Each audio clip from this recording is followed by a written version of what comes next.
We have with us Maurice Agostino from State Highway Administration, Daryl Braithwaite, Director of Public Works for the City of Tacoma Park, and Brian Kenner, the City Manager. So the way I think the program is going to work, we're going to let SHA walk everyone through their proposal. Then everybody can ask all the questions that I know many people have.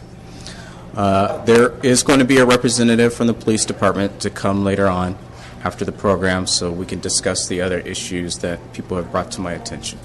So, Maurice, it's up to you. Thank you, sir.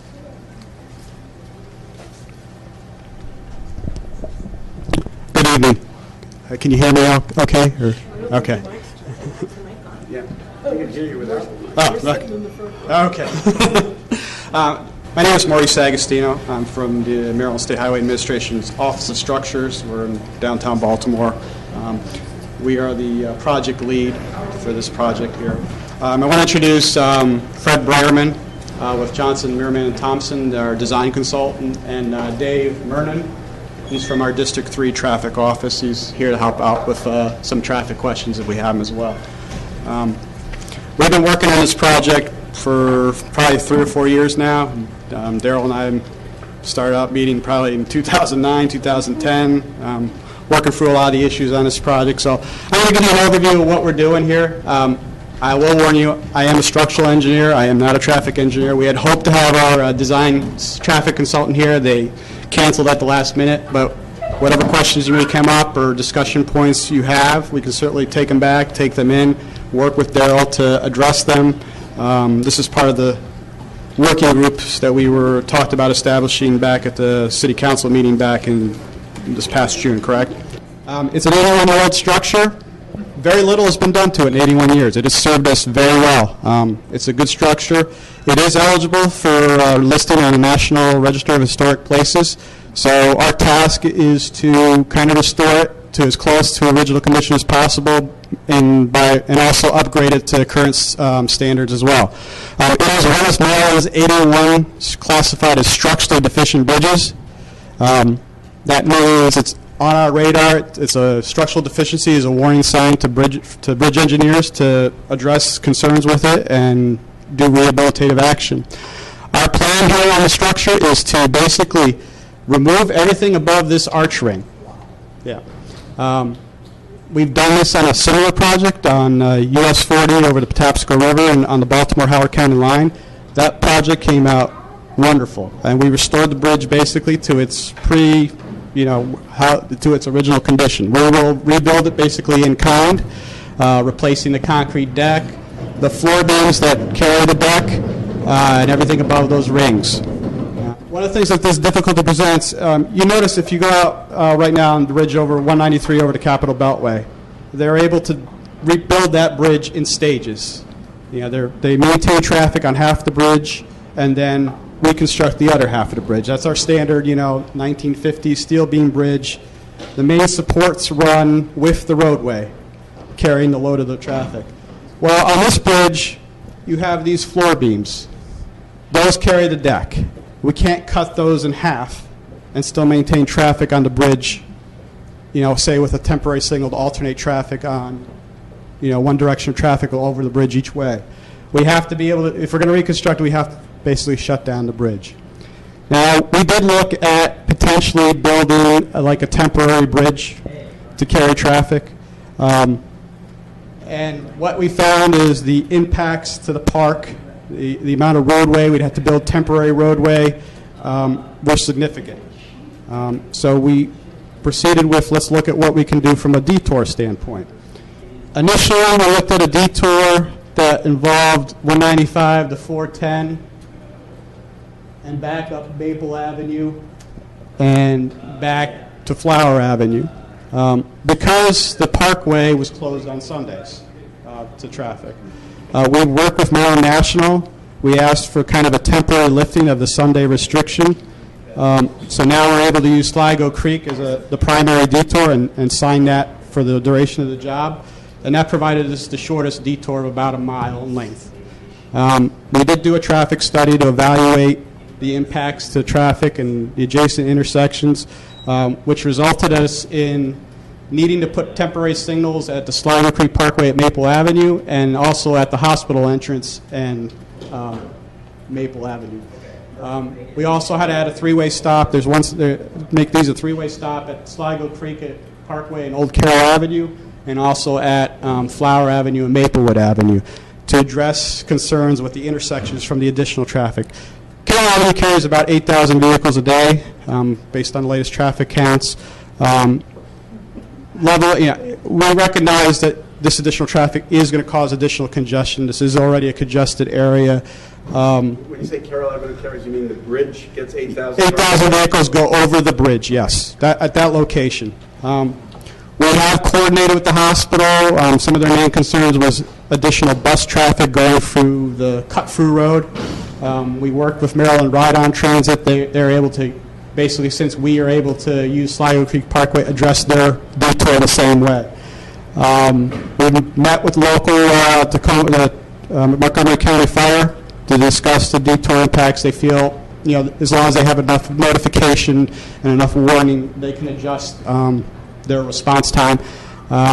So we've been working with a lot of stakeholders trying to make this project go as smoothly as possible. One of the things we usually do when we do these type of detours, and we've done it's been successful in the past, is to include an incentive-disincentive clause in the contract. And what that does is we say this work's going to take X amount of time. You, the contractor, we will provide you a monetary bonus for every day you open the roadway earlier than that time. What that allows us to also to do is, for every day you don't open the road, we can assess a monetary penalty, and that usually gets their attention. It's the penalty that usually gets their attention. For every day we don't open it, it's a continuous penalty. And we've done that successfully in the past to get projects open usually early, if not on time. Just a couple other things as far as the scope of the project, what other things we are including. We're improving there's some drainage facilities and approaches to the bridge, the roadway drainage. It seems to be quite a bit of pond there at the bridge. We're going to address that. Also the sidewalks. There's a section of sidewalk from Old Carroll Avenue to the bridge that's not there. We're going to add that. All the sidewalks in the project, and our project limits right now, are from Jefferson Avenue to the hospital entrance. All the sidewalks will be upgraded to meet current ADA standards. We are also widening the bridge about a foot on each side. That will allow us to provide the full 5-foot bicycle shoulders that the community has expressed a desire for. At the same time, our district office has just started a study to look at addressing the sidewalk from the hospital entrance to Flower Avenue along those retaining walls. The sidewalk is narrow, has utility poles in the way. There was a lot of interest in that at the public meeting we held last November to try to improve that. Our duration is what we expect. One other thing. During construction, the bridge will be closed, but we are constructing a temporary pedestrian bridge next to the bridge to maintain pedestrian traffic at the same level, same height of 195 they currently are. We recognize it's a heavy pedestrian movement through this area, so we're able to maintain pedestrian traffic. We'll also be maintaining the trail underneath, so whether it's through protection above it while they're doing demolition work, that will remain open at all times. So the way we see it working at this point, we are working towards having the project go out to bids next February in 2015. If with that kind of schedule, the contractor will probably start work late spring, early summer. His first order work is to construct this bridge, which will take some time. This is not a little structure that's going to have to be built. There's also some utility poles that need to be moved out of the way. So there's a lot of preliminary work. The temporary signals have to be constructed. So we would anticipate the road being closed sometime, probably around this time at the earliest next year, early fall. When the road is closed, and what we would include in the incentive clause is the contractor must be ready to have all his materials, must be ready to work. He can't just close the road and just sit around and do nothing. He's going to be told, and that's what this incentive allows, is he knows he's got to use every day he has is valuable to him, or else he's going to lose money. We did a schedule on the work that the road will be closed for 12 months to get the bridge reconstructed. Based on what happened, and this is a picture of kind of the work that was done on the US 40 bridge. They actually built that bridge. They actually did that work, which is it was kind of a dual structure. It was larger than this one. They were able to do the work in about a year, and that was a larger bridge. They actually had more time to build the temporary bridges for US 40 than it did to reconstruct the arch bridge. So we expect about a 12-month construction duration for the road being closed. There will be work after the road's reopen, landscaping, maybe some of the sidewalk work, some of the paving that has to be done later, but that work can be done, with nighttime lane closures and while traffic's, back on the bridge. So that's kind of a brief overview. Yeah, do you anticipate that the road will be open at New Hampshire Avenue and such? Yes, I spoke with our construction folks. They expect that to be done by the end of the year. Okay. Yeah, but one of the reasons we've been holding off on this job is as far as like scheduling, knowing when we were going to schedule it, was to make sure that was done. Right. I mean, there was an issue with the contractor earlier this year. They had to actually They redo. would have had a lot of penalties, I'm assuming. Yeah, I know. Yeah, they have. Every job includes like standard penalties for. Give us an idea of what kind of disincentive the contractor will experience. Well, there's actually a formula of how it's developed. It's based on, there's something called road user cost. It's basically, when you close a roadway, there's a cost to the person. You have gas to go around, time. It's a traffic engineer. They develop a road user cost. In the past, depending on, if you were closing the beltway, Let's talk about so this job, the other one that they closed. I don't know if there was an incentive on that job specifically because there wasn't a total closure of the bridge. On our typical jobs of like something like that, $15,000, $20,000 a day is not unusual. Sometimes more, sometimes less.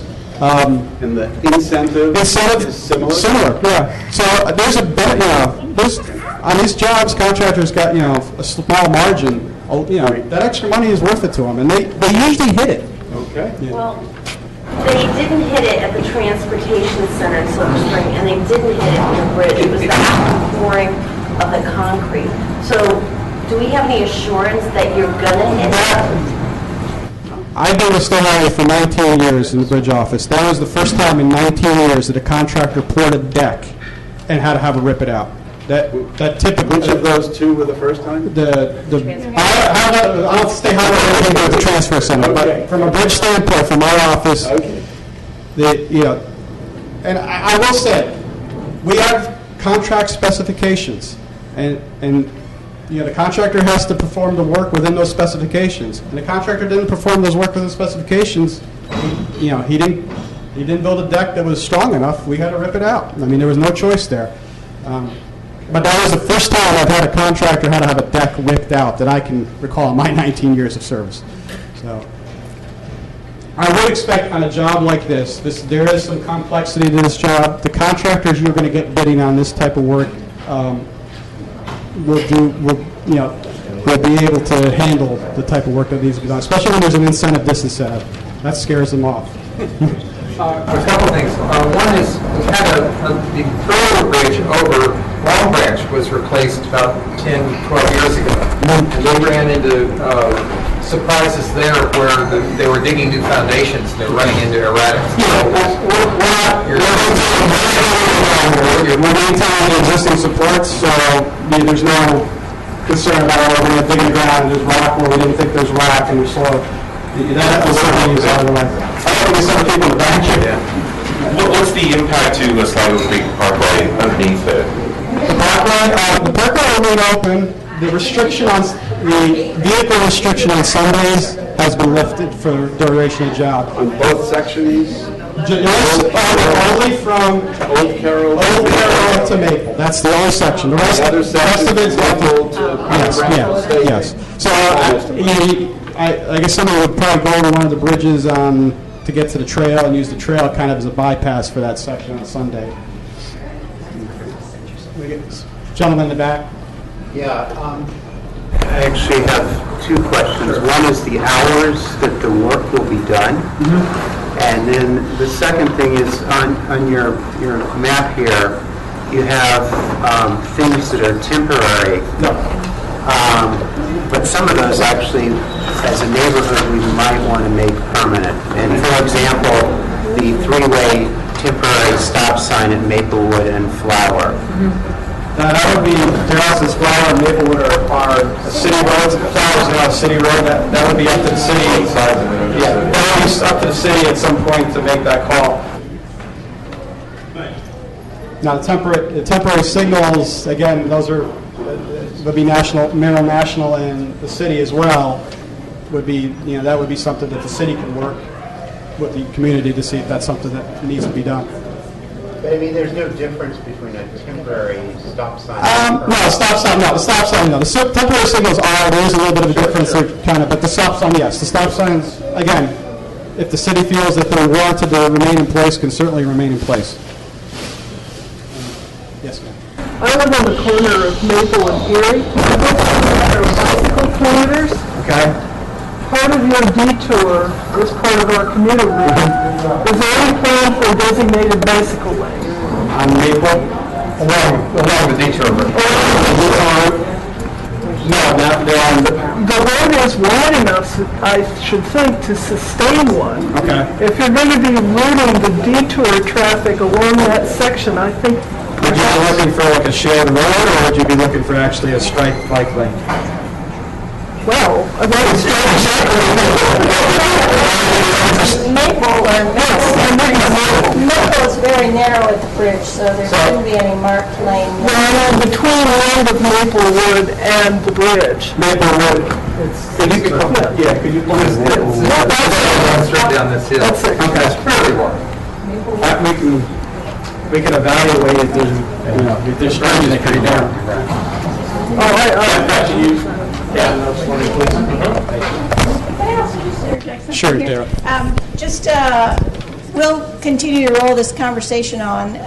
Part of what I want to make sure people are aware is the city is intending to set up working groups, and you guys are the first working group, on a neighborhood basis to ask the city council for consideration of a wide variety of traffic calming measures and traffic restrictions. So any of the ideas that get generated today, they're going down on my list. We'll continue to communicate with you, and if you would like to formally set up your working group for the Maplewood, Maple, Flower neighborhood, we can establish that, and then we're hoping that later, say in the November, early December timeframe, we'll be taking that list of potential traffic requests to the city council from not just your neighborhood, but all the other impacted neighborhoods where cars could potentially be cutting through to try to get around the detour. And then that way we'll create an overall plan for traffic calming and traffic control outside of what's specifically state highways purview and on city roads. So any of these ideas, I would encourage you to raise them with Jared, raise them with me, and continue to bring the issues up, and we'll take a look at each of these. I had written to Jared, and I think he forwarded it to Ms. Braithwaite, with regard to the buses. The 12 and the 13 come down Flower, and they go across Carroll. Maplewood Avenue is really narrow, and to have coming and going buses with 8,000 cars and whatever is coming. I know the 17, there's another bus that goes up to college. What I don't understand is why, well, first of all, why the college gets purview over saying, no, we don't get any more buses when the neighbors clearly get the brunt of that. And number two, why can we reconsider having the buses go through the college, through the front of the hospital and back down Sligo? The hospital was very adamant with the additional bus traffic. I know. I understand. They were concerned with, emergency, response to the hospital. It's also a private road, so we don't have public rights on that road. It's a private hospital driveway. It's a public driveway. Are they working with the community? They just said we're not going to permit it. Well, I think we can continue to talk. I think they were concerned about additional bus routes. There's currently, I think, two bus routes. There's 2 buses that go through that hospital. And so they didn't want to see any additional bus traffic routed through there as a detour. And of course, that was initial conversations. We can continue to talk about that. I don't anticipate a change in that. I agree. Maplewood is near, I mean, Rhode Transit did go and evaluate the detour. They said they could use the detour. I'm not. Well, I know that when the 25 used to come on Maplewood, it hit cars on a number of occasions. And one of the plans It is wasn't to working. eliminate parking on one side of Maplewood. So on the college side of Maplewood, the assumption is we would eliminate the current allowed parking. So there would only be allowed parking on the residential side of that street. So you'd have that much more width for the buses. Can you say that a little louder also? So, can we ask also about, I'm also concerned about Maplewood with kids. There's a lot of kids who live on the street, including mine. And I'm curious about the parking and also putting in, a bump of some kind. But the idea of sending all those buses down our street and 7,000 cars makes me slightly panicked. We already have a lot of school buses and it already feels very congested. So, I don't know. An issue. Yeah, we've had Stacy Coletta, who's the ride-on person, looking at this project. I don't know if that's who you guys Yes, I work believe with. so, yeah. We've also been talking to her with the Flower Avenue project in general. So we They evaluate the bus route. I mean, that's. we'll continue to raise those Is there, issues.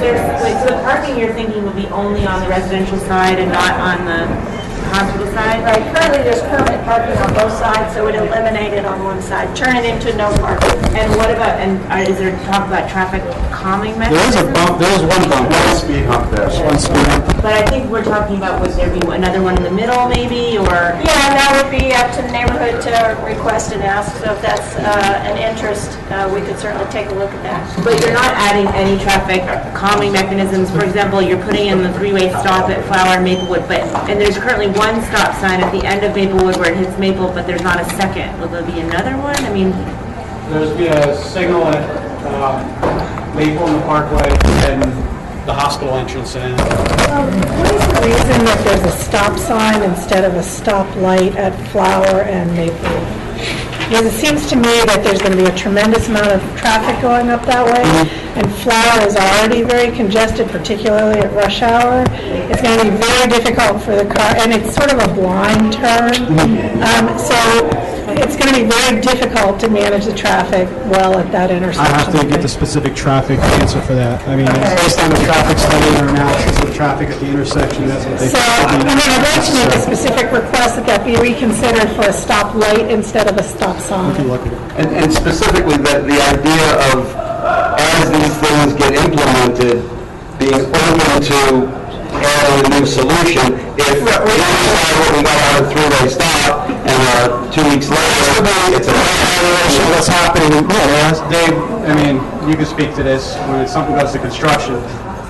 If there's corrections that need to be made, then we kind of look at ways to improve what's going on, right? Yeah, I mean, for example, this is not near here, but Cedar Lane, 355 had a 3-month closure over the summer, and the number of bells and whistles we added after the fact were innumerable. So we can definitely make changes once this goes into. I mean, there are definitely field changes allowed. So a few other concerns. On Maplewood Avenue, right now there's a sidewalk on one side, on the residential side of the street, but 2/3 of the street, there's no sidewalk from Maple on the way up to Flower. And we're eliminating parking and increasing traffic dramatically. I don't know if it's possible, but you might want to consider adding a full sidewalk then to that side of Maplewood if there's going to be a lot of people walking as well as cars. When cars come down Maplewood and are making that left turn down onto Maple, they are right at Edinburgh Lane. What kind of, we've already had lots of talk on our listserv about cars that think there's a shortcut to go through to Sligo Creek Parkway by going straight ahead. And this is signage or... And prevent, That's been a concern, not just of your neighborhood, but the other neighborhoods surrounding, is the cut-through traffic. And that's what we're trying to work with Daryl, with these groups, is to add signage and, because if cars go on that one little piece, then they're stuck on back park, and they're coming back out and local. We've got the same concerns from people at Jefferson in this neighborhood as well, and we're working on the signage. Some of the neighborhoods have already directional constraints. I mean, the, what is it, Sligo Park Hills, or, yeah. And so, Well, and a comment I've been... are those going to be relaxed? Park Valley, I doubt. Not as part of this job. Just a comment on well, Park Valley is not within the city, it's in the county, and they've established the traffic restrictions as part of a neighborhood traffic calming project that was approved by the county. We can start the conversation with the county, but I wouldn't hold out for a lot of, given that it's considered outside the zone of the traffic impacts, potentially. But when the state comes in and does something like this, I mean, the rules don't change. I mean, we just have to absorb it. Well, I think if Park Valley were directly leading into one of those roads, then I think the conversation might be a little different with the county, but since we're a few streets removed, I think we're not likely to gain much traction. I won't say not. I mean, Jared and I can reach out to the county and have that conversation. It was a pretty messy political battle, so I don't know that anybody's going to want to wade back into that one again, but stranger things have happened. I just wanted to raise the issue about Edinburgh Lake because I've recently had some communication with some residents about that. The challenge there is there's been a request for no local traffic. Our city police don't really like that type of signage because they can't enforce it. No local traffic, how do you determine if somebody is local or driving through, or how do you define a neighborhood? So there's a less support of that, though if the neighborhood asks for that, it could certainly be raised as a request. Because your address is on Edinburgh Lane on the west side or Sligo Creek Parkway, the worry was if we said no access to Sligo Creek Parkway, deliveries or other first arrivals would say, wait, but it's 7921 Sligo Creek Parkway, I'm supposed to go this way. So the latest thought we had is sort of a double sign, which again gets sort of complicated. 6911 to 8013 Sligo Creek Parkway with an arrow, and then no access to Sligo Creek Parkway underneath is what is currently being mulled around. But if any of you have additional ideas, because the addresses are Sligo Creek Parkway, but we want to try to communicate that it's not through. I mean, what if Edinburgh Lane became one way from the top of Maple Avenue going down to the bottom? That would prevent anybody from entering it from the bottom. I don't know if it's too inconvenient for my neighbors, but that's one thought. Would be a problem. Yeah, and that's the kind of thing that the neighborhood needs to discuss and talk and come up with. And again, like we've already talked about with other state highways issues, it may be that after the project starts, you're inundated, and you decide that that inconvenience is suddenly a little less than the current inconvenience. So those things can be revisited, but I think we're hoping we can establish a list of traffic calming measures that get instituted before the project starts. Just want to note, there actually will be a separate side detour for trucks that uses just the state routes. That's 195 to 193 to 320. So that for trucks. So we're not directing them on the local roads. So they'll be prohibited from this route. Just in terms of additional signage, I think it would be nice to maybe blanket the neighborhood with a lot of children at play signs. I mean, there's lots of kids in the neighborhood. I'm not how effective those are in terms of people seeing them. And then also, I'd love for you to bring up that discussion at the county level. I think that's very important. We're kind of boxed in that neighborhood now. We can't access that road at all. And then a third point would be just above Erie and Maple, going up the hill to Kennebec. That stop sign is blown frequently. I've seen significant increase in police. At Maple and Kennebec? At Maple and Erie. Oh, Maple and Erie. Okay. There's a stop sign that is not utilized. It's generally considered an optional stop sign. And as you go up the hill, it's a blind. And it's a matter of time till somebody goes into somebody on that. And I'd love to see some type of maybe a some calming measure put in there. A lot of kids on that road. We recently experimented with what we call the stop bar hump. It's something that DC has done. We've since taken it out. It wasn't really an appropriate location. If any of you drove there, it was at Flower and Jackson. We've recently installed a raised crosswalk there instead. But a raised stop bar hump may be something that could be thought of for Maple and Erie. One of the problems that you have with stop signs is if it's visible to the drivers that no car is coming, they are less likely to stop. So Maple and Erie is one of those classic intersections where it doesn't fit the requirement in terms of enough cross traffic to warrant people being nervous and stopping. So you get a high rate of violation of the stop signs there. But the stop bar humps are seen as a way to sort of at least slow cars, if not bring them to a stop, because they have to really accelerate to get over the hump. It takes the place of the white bar. It's a 2-inch high, 12-inch wide, or 2.5 feet wide hump in the road. So that could be something that would be looked at. Yeah, but something like that would tear up the bottom of your car, too. Well, just 2 inches, you really wouldn't get I get scraped a lot, and I'm not even going that fast. But it's already 10% grade there, and a bump on that is going to be real some expensive. concerns with the slope. Speed humps themselves in the city are 3 to 4 inches high, so this is intentionally lower than that at 2 inches, so it really should not do any damage to a vehicle, even passing over it in total violation at a high rate of speed through a stop sign. But if people are coming up the street that comes off Sligo where they can then turn on to Maple. Yeah. The people coming down that hill don't seem to stop at that first stop sign because they took that bar away, and I've almost been blindsided a couple of times. So I stop here, but if I go forward, then someone else comes slamming down thinking that they don't have to stop. So you may want to look to make sure that all the right signages are up. Yeah. You know, the white bar. That's kind of It's right there on the edge of, right across from where you can park in the sidewalk. Yeah, we'll just run that thing.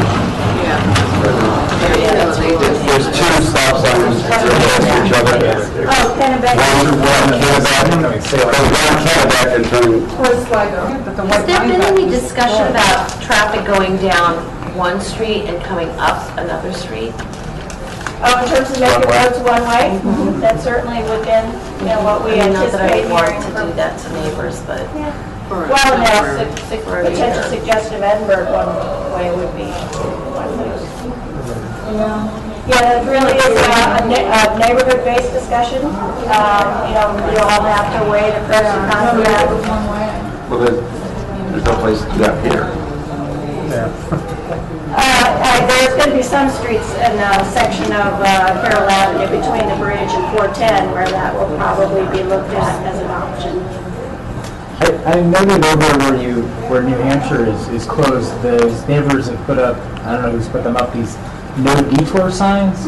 But they really don't look all that official, and I was just wondering, are they official? They're put up by the city, and it's temporary, so, I mean, I'd love to see some of those, but maybe something that has a little more oomph behind it. They're kind of, not all that visible, I feel, and they do look like the neighbors put them up and they have no authority behind them. And I guess in regards to the no detour, is that actually an enforceable anything?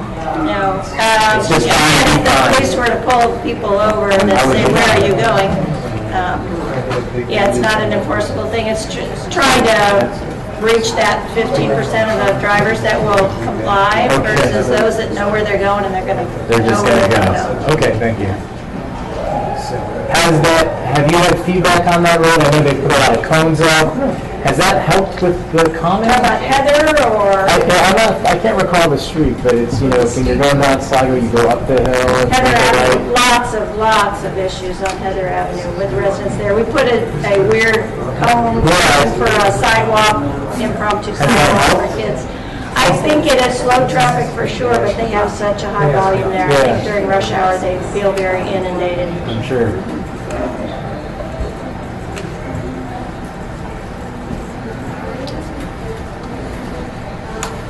Questions? It's kind of a traffic engineer question. You're saying that current traffic is about 8,000 cars per day. Do you have any experience with how much the traffic drops, especially with the trucks being diverted and nobody's in there twice? As far as like, there are some assumptions made on the detour that people will take other routes, and I think it's 30% or so.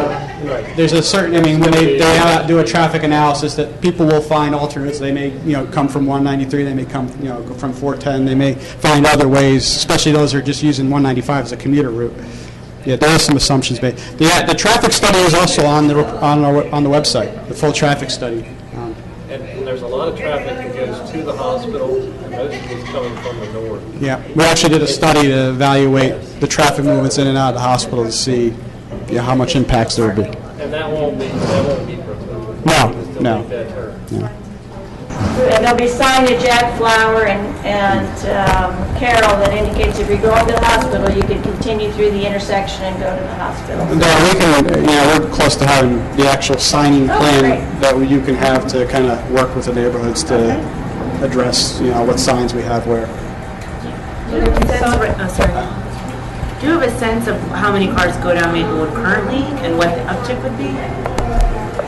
I don't have that off the top of my head. No, I don't. But so you're saying that it could be 30% less than 30% than the 8,000. From the 8,000, right? And then something of that is what's going to be Correct. coming And there's down. some of that's trucks and some of it, yes, there's a distribution. But you don't know what the uptick looks like because currently there's no assessment of what we currently see. On Maple? Yeah, on Maplewood. I have to go back to I have to look at the traffic study. I don't have that off the top. Can you make the traffic study available? It's available right on the website. We can make sure the link to from the city's website is working to get you right there. And any of you that got the flyer, the mailer, it's right there on the mailer, the accent. You identified the contractor? I may have missed it. I'm sorry. Have you identified the contractor? No, we're still in design phase. Our target is to actually advertise it for bids in February. Then there's about a 5-week bidding process for the contractors to put their bids together. So March to April next year, we would have the contractor known. Is the same contractor that's going to be that's doing the New Hampshire one? Are they allowed to bid on this? Unfortunately, they're allowed to bid on it. Yes. Any contractor that can secure bonding from an insurance bonding agent can meet the requirements, can bid the work. It's low bid. You do have a experience on time kind of thing in your contract, right? Again, any contract, unfortunately, the way the state procures work, any contractor that can secure the bonding is allowed to bid. Now, we have lots of contractors that do great work. This was kind of the as part of the evaluation factors of who you're picking, have you decided? We don't get, it's low bid. Whoever submits the lowest bid. Yes. Oh, wow. The signals, the temporary signals that are going to be put in, will they have any provision for motion detectors associated with them so that they aren't on a timer? We're looking at interconnecting the two signals and phasing them. Yes, there's some design going into that. But they'll be phased. But I'm also wondering, if as far as in terms of some optical, something with them so that you won't be just stuck in the light if no one's around. They typically do temporary use optics now, don't they? Or? I would assume that they would be using detection of some sort. Okay. Probably video detection. Video detection. We don't really put those in anymore. So you mean that if they have all, as far as her question about evaluating the bids, you mean that if they have met all the criteria, yes, then the low bid? Correct. Yes, they have. There is in their bid they have to submit requirements. They have to meet certain requirements. Why couldn't their on-time record be part of the technical acceptance? That's all I'm saying. Be part of the technical evaluation prior to going to the low bid. I've worked in government contracting for years, and it's not. This is the way you can do it. We can, but this is going to be a low. This is our standard contract. So there's no technical evaluation. It's purely cost evaluation. Low You got a bond, and you have. He meets minimum qualifications to submit a bid. He's allowed to submit a bid. Okay. Well, submitting a bid is one thing, and winning the bid is another. It's just based on like a fundamental flaw in that argument Some will say there is, yes. Some would definitely say there is, yes. But it's the state procurement laws that... The other intersection that seems really, really risky about being successful here is this 45-degree angle turn off of Carroll. That understates. Down to Old Carroll. That understates. And you're saying that there'll be three-way stop sign there. I mean, right now, there's a stop sign when you're coming out of the park. Right. And, you know, you take your life in your hands trying to make a right or a left turn from there. Now, the one-way stop, but it's going to be a all stop freeway at all times. Yep. Because, yeah, all right.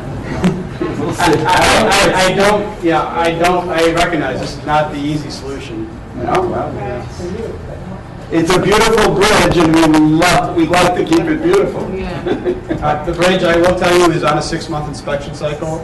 It is time. It's one of our highest priorities to address. Yeah. We really need to get to it. Wow. There's a lot of debris falls off it. Yeah, we're doing a lot of patching just to hold things right now. Yeah. I'm concerned with this traffic pattern. Our streets are so narrow that right now, 2 cars can cause gridlock. I mean, they can't pass each other going in opposite directions. I'm on Erie. On Erie. Yeah. And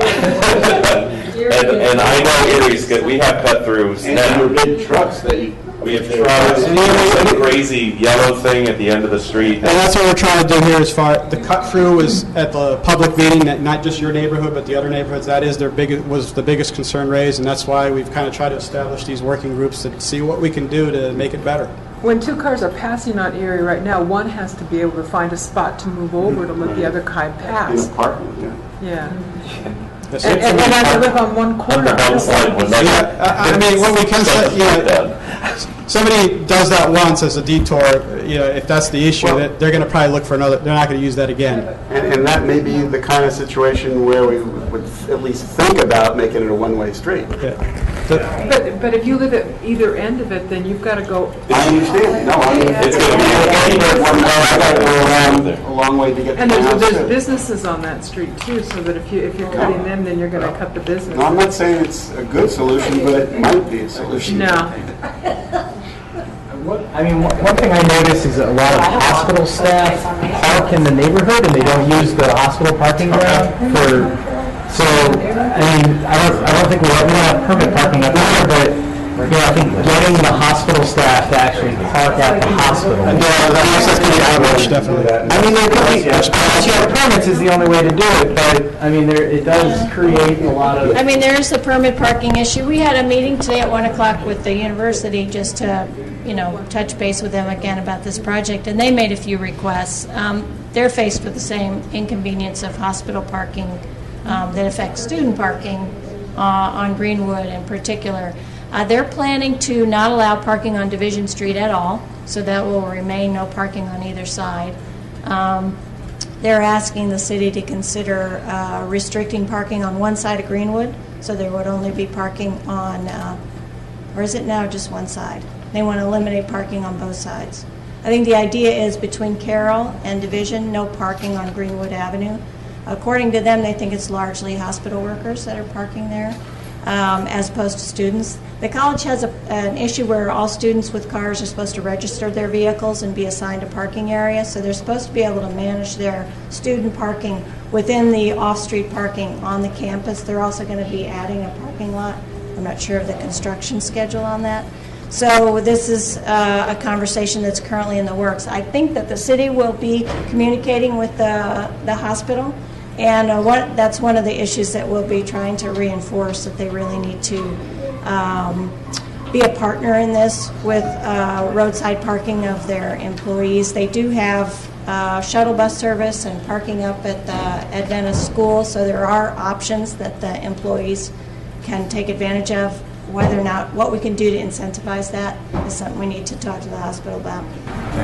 I have a question that relates to the Flower Avenue Green Street project. Will there be an overlap with this? The Flower Avenue Green Street project has been a bit delayed as a result of working with WSSC and now Washington Gas, so we're trying to get the utility work underway. So we're looking at a 2016 start date. If the Carroll Avenue Bridge starts mid-2015 and finishes up mid-2016, we could just miss each other, but we're obviously aware of each other, and we wouldn't do any construction down at this end as long as the Carroll Avenue Bridge was still in the works. We may start work up at the opposite end, the Piney Branch end of Flower Avenue. So I think it's likely that we hope to be breaking ground on the Flower Avenue project before the Carroll Avenue Bridge is finished, but we wouldn't be working in the same area. As you consider different types of speed bumps, I think it would be nice to think about making them more bicycle friendly and including kind of bike lanes in the speed bumps. It does get difficult going down these hills with the speed bumps sometimes. Yeah. That's a constant issue. Currently, the city doesn't have any speed humps that we have approved that have a cut through because primarily our worry is that cars will use it as a wheel path for one side of their wheels and put them out of the drive lane. Right now, the bike friendly, and I use that with all the unintended meaning, the bike friendly speed humps tend to be what we call the county standard, the more curvilinear 20-mile-an-hour speed hump.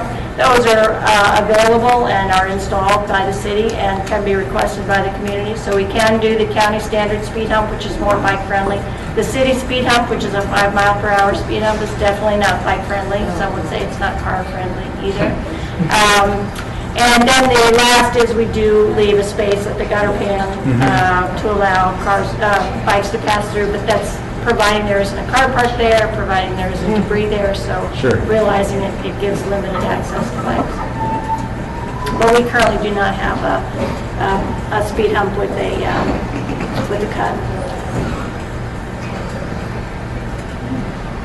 Questions?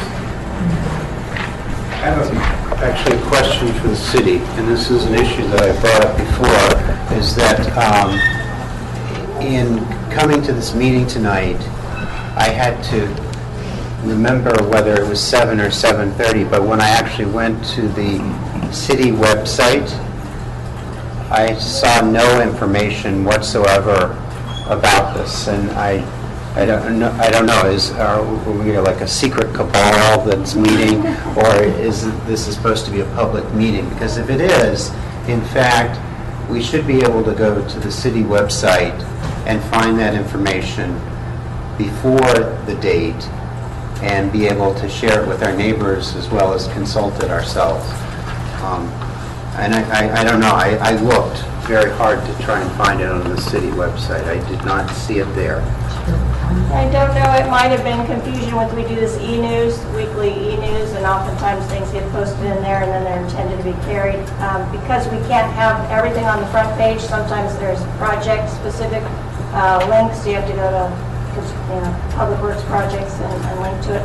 I don't know what the answer is here, but yeah, I agree, we need to have it more. Because we have the paving of other parts of Tacoma Park and we have other activities, but I mean, this certainly impacts our ward, but it's beyond our ward, really.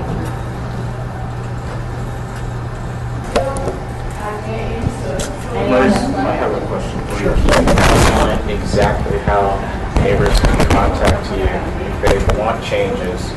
And can you give us an estimate of how long it would take for you guys to review it and then implement those changes?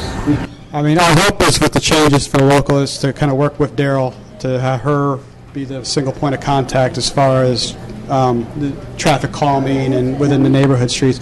But any general questions, again, through our website, I get the emails. I've gotten them from many residents in Tacoma Park about questions about the project. I'll be happy to take them and answer them personally for you.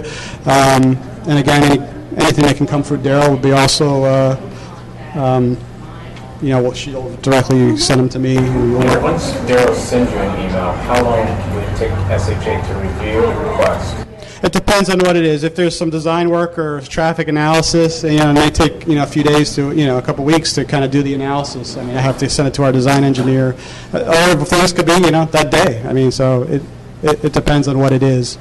Yes, ma'am. I just wanted to circle back for one second to the idea of kid safety during all this, especially on the really high traffic Maplewood, which would be the most high traffic.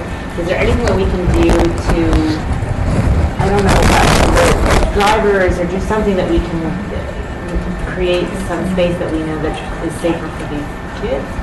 I mean, that's, traffic calming measures and signage and just public notification and outreach. Well, the potential for the sidewalk extension seems to be one aspect. I mean, we'll have to work with you all to try to keep kids to stay on the sidewalks. I don't know how possible that is. The elimination of parking provides, wider travel lanes, which gives a little more margin. Well, the other possibility is our friends in the police can shift their attention from the people who do the rolling stops along Maple Avenue to the people who are threatening our children on Maplewood. So, other than the entry point on Flower Avenue, did they assess the volume impact on Flower Avenue of the diversion? Yeah. Does it change it? I have to go back and look at the study, but yes, they evaluate the entire network when they have to do a detour and how that impacts. Was there a material change in the volume on Flower, or is it only on Maplewood? I'd have to go look at the study. We can learn that if we actually go to the traffic study. The traffic study is on our website. It's listed in one of the documents. Yes. Will there be an opportunity to talk to the traffic expert at some point in this process? We can definitely have our traffic engineer. I hope to be at this meeting, but I'm sorry that didn't happen. Maybe you can come to the council meeting in November. You want to set that up early, that would be best that way. So in between then and now, maybe we should all meet Yes, that's the and idea. have a big Yeah, I'll share this contact list with Jared, and then however you guys want to coordinate or organize yourself, if you want the city staff to attend, or you want to do it informally amongst yourself, we're open to anything. We're all kind of feeling our way here. We anticipate having these groups in a bunch of different neighborhoods impacted by the study, or the work. The comments that were made at the public meeting last November and the other meetings, we have been incorporating some of them where we can. I mean, this project, the sidewalk from the bridge to Flower Avenue, was something that was a big issue at the public meeting, and our district office is starting, a design study on addressing that. So, and there have been improvements to the detour plan since, with comments received from the neighborhoods already. So, yeah, I'd hope to have some stuff that would be, help improve what we have already. We recognize the issues we had on the 650 job with public outreach, and we're really trying to correct that on this job. Good job.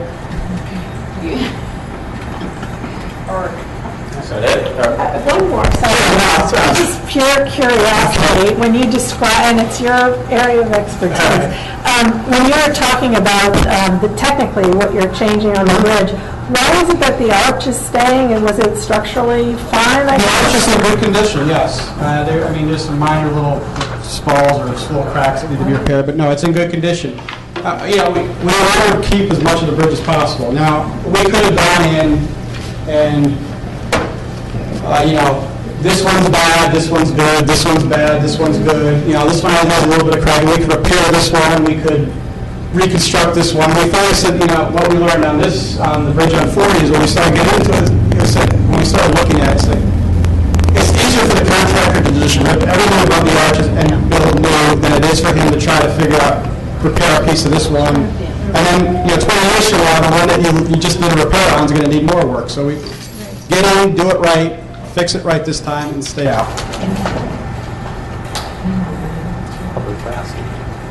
How can it be a historical monument if you're going to rip the whole thing out except for the base? No question. We follow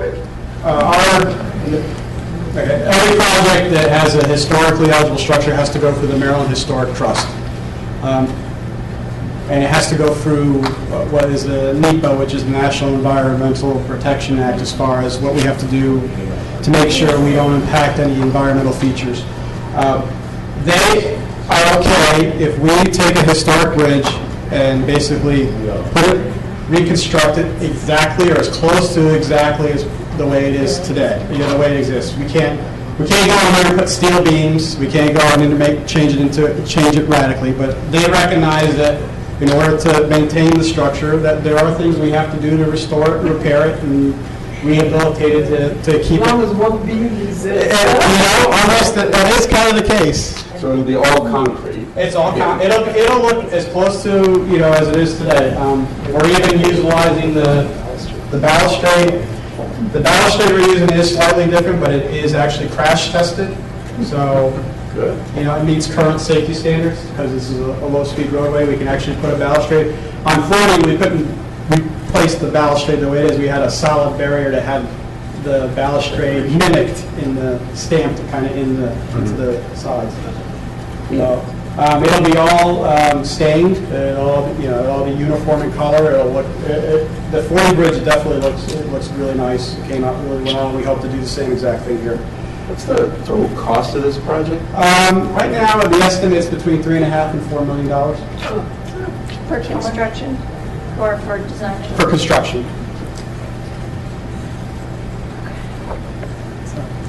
Let's go home. Any more questions? Thank you. Maurice, thank you very much. I appreciate it. So this is just going to be the first in many meetings. We're just beginning. So,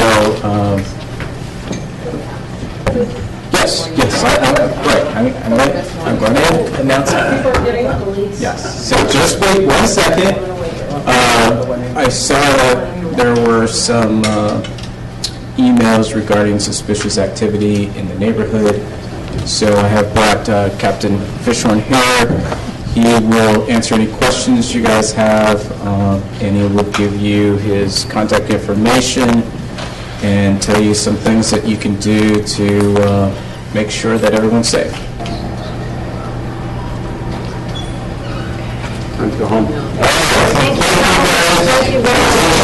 Our support services, which is our investigative section. The crime ambulance works under me, so he keeps me up to date on anything that's going on with the crimes. Our crime ambulance is new. He's only been here for a little over a month, but he fills me in every day on what the different crime trends are. If there's anything specific that you want to bring up that I can answer. What are the crime trends? Recently, Suspicious activities are you responding to? well, recently we've seen an uptick in stolen autos and theft from autos. We did recently have a call a couple days ago for suspicious activity. There was a citizen that called in. There was some people that were breaking into a house. One was acting as a lookout. One was in the house. We actually caught them. We ended up closing several burglaries out of it. A couple on Piney Branch, a couple within the city. Some of them were in Montgomery County. One was actually in Wheaton. So, we work with all the surrounding jurisdictions when we have something like that. When we realized that situation involved Montgomery County, we immediately called one of their detectives who met up with our detective and kind of handled it jointly. Suspicious activity calls, we want you to call in. Sometimes you might not see someone come out because it's our SAT team that comes out. Our SAT team, What is SAT? It's our special assignment team. And basically, it's a plainclothes unit of several guys. We'll task them with, like if we have drug investigations that are going on, we'll task them with that. Any special investigations, stuff where we need surveillance done. We've had, if we've had theft from autos, we've deployed bait car before, done stuff like that. I don't want to get into exactly what we do, but we had purchased a couple cameras that we can put up to monitor an area. If we see someone targeting a specific area, we can put up these cameras and hopefully get some video evidence. So, if you call in and you don't see someone, you think that someone didn't come out, you can always ask to talk to the watch commander or the sergeant that's working, and they can tell you, what's going on with it. Sometimes they'll refer to our SAT team if they're working because they have better capabilities. They're in cars that are covert that you wouldn't even know is a police car. And they'll stop intentionally sometimes and just watch the person for a while, watch them go out of the area, see what they do, see where they go. And that's the way sometimes we'll catch someone breaking into stuff or... Some of the things that have happened in our area, on Edinburgh Lane, after you enter Edinburgh Lane at the bottom end of Maple Avenue where it turns right, that last house there, there were like a dozen kids hanging out in the yard. What time of day? 2 o'clock in the afternoon. And later that evening, the guy whose house it was discovered that several bicycles had been stolen. We have had recently a lot of bicycles stolen. In fact, I just asked our analyst to put together a list of the bikes that the officers would have, all the different make and models. But we tend to see that in the summertime a lot. That's what happens when you make a city bike friendly. Yeah, and we just stopped a bunch of kids from DC who came into the city on bikes, dropped them off, and took other ones to go back. I don't know why they would, unless they're just trying to get rid of it because they took it down in their area. I don't know. You should join bike share. But yeah, we are looking at the bike stuff too. But we're already seeing an increase in that in the summertime because there's a lot of people that leave their bikes out unsecured. Has there been an uptick in, I wouldn't say, I wouldn't refer to it as gang activity, but like group activity between like Maplewood and Pine Branch? I've noticed like Houston, Roanoke. In Houston, we've had an increase in stuff, but we have our SAC team and even patrol units have been doing special targeting over there. We had a call the other day for a guy with a gun. A citizen saw a guy with a gun going into 636 Houston. We ended up stopping him, identifying him. Actually, the gun that we recovered was a muzzle loader type gun. It was you don't see that on the street. It was a cap and ball gun, which in Maryland is not even considered a handgun, so you can't even charge someone with it. It doesn't fit the definition of a handgun. But because someone was alerted and called, we were able to get out there and catch them, and that's what we need a lot of, because sometimes people will want to call, they'll see something they think suspicious, but they won't call because they figure out the police don't want to be bothered with this. We're waiting for stuff like that. That's how we end up catching stuff and closing cases, because the citizens are working with us and calling in. So even if you think it's something minor, there's someone in the neighborhood who you don't recognize and they've been hanging out, it's not going to hurt us to go by and just talk to them. Hey, what's going on? You live around here, you're visiting someone, what are you doing? They may have a reasonable explanation for why they're there. Just to bring up the most difficult aspect of this, sometimes the situation will be, you'll see 3 or 4 African-American teenagers hanging out in the yard, and you don't want to be a racist idiot and just say, well, there's black kids hanging out here, so there's a problem. And yet, the issue is, there's kids hanging out here I don't recognize, period. But I think people are reluctant to make a call. Reluctant to jump to a conclusion.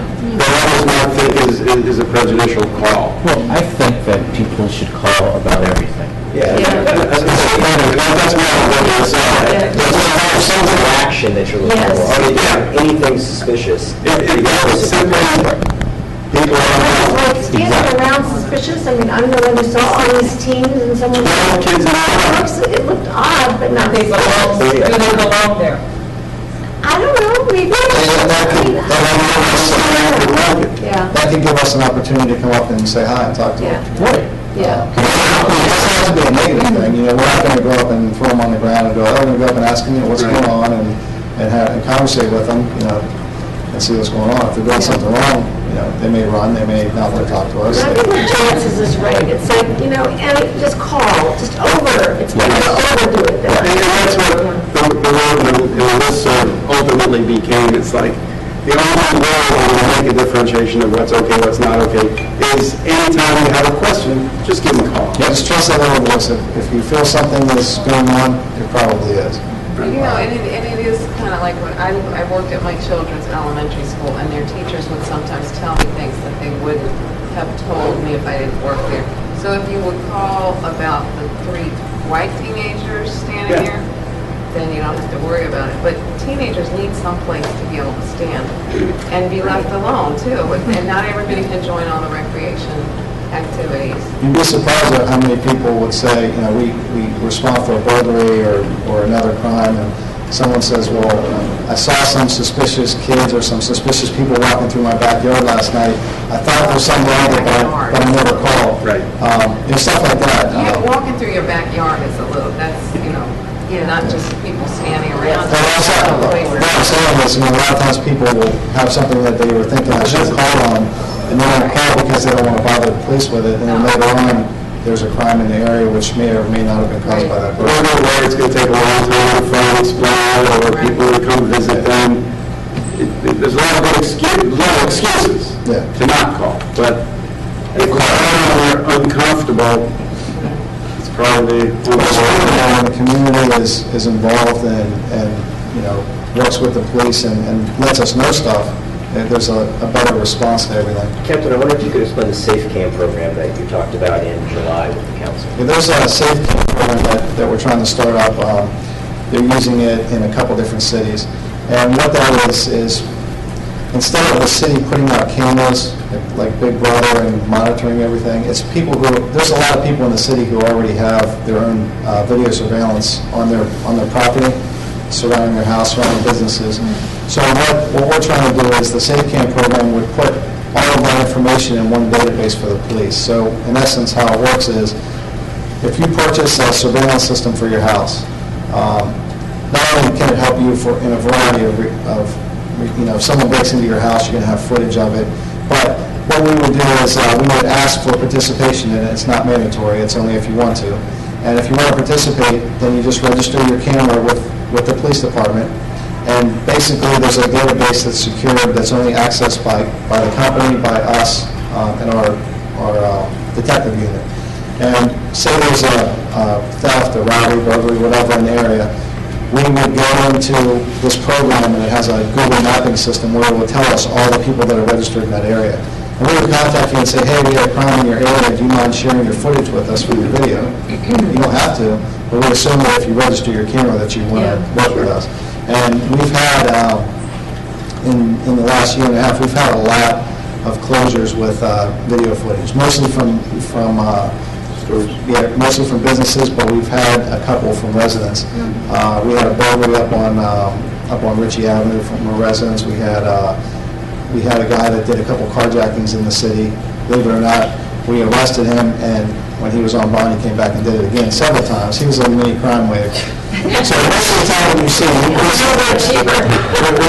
and now we saw some stuff in D.C. too, and there was some residential footage that we got in D.C.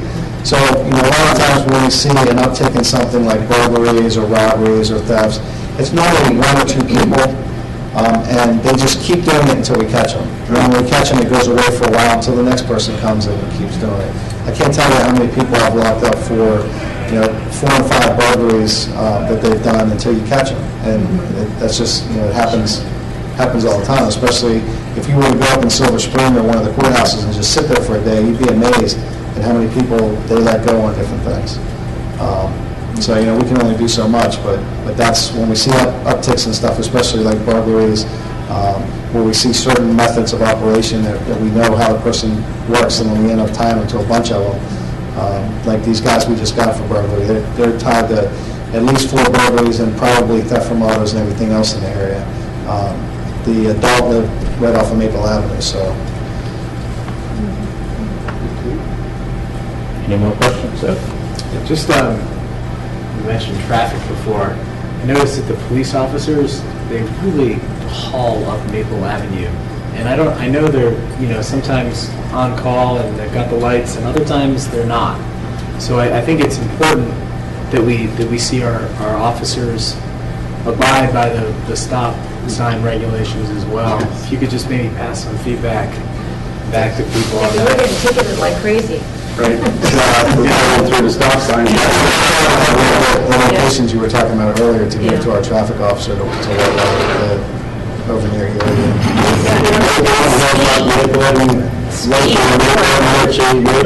There are motorcycles now that just fly down Flower Avenue, and I don't think they have mufflers on, but they're really going. No, the hours are further on.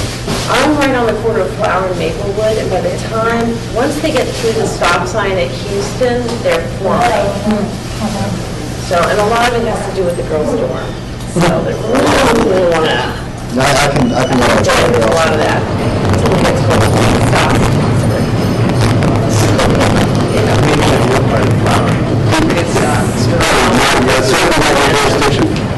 Recently, on Stanley Creek Hiker Biker Trail, I've seen people with these electric bikes. Are those, and they're just... they're considered bicycles. Really?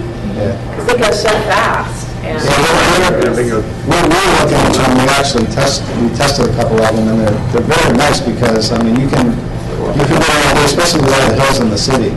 You know, you pedal it as a bike and you just ride it as a bike, but if you get tired, you can use it kind of like a motorcycle. You don't go that fast, but you can go a long time on those. But, they're different. So on Stanley Creek, the electric mode, they're not but they're just a battery vehicle. It's not like a scooter or something like that. Scooters are stuck through also, and they changed the law on that a couple years ago. I was kind of mad because I have one, and it's kind of like a recreational thing, but now you need to have a license for it, you need to have insurance, you have to have a tag, so you have to have the same thing as a car. I guess there were too many people getting in accidents. We had some experience with that. We've got to step through. And the problem is the difference in jurisdiction between us and D.C. And she got pulled over by the D.C. cop because she didn't have a license on her scooter, but it's legal in Maryland like that. I was riding on Eastern Avenue. I had the same situation. I drove in D.C. I didn't know what jobs are down there if you're allowed to drive a scooter. 6 police cars. just slow you down? Pull over her grandmother. I can drive. All right. Question in the back? Yes. Question about profiling, that you can be accused, and that's one way to get the cases thrown out of court. When we call them in, would that help you? When you call, what do you mean? When we call in suspicious activity, then you're not going in because... We're going for a reason, and we got a description of the person, and there's a lot of, the law is very difficult to, like say if we get an anonymous tip, there's a difference on how we handle something like that, whereas how, and the courts look at stuff differently, but yes, it's always better if we get a call coming out and we're looking for a specific person based on a lookout that we get and based on a call.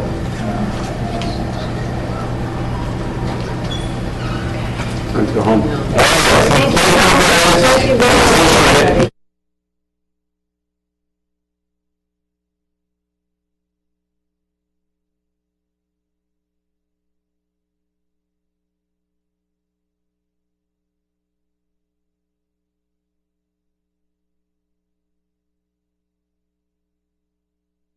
Regret you.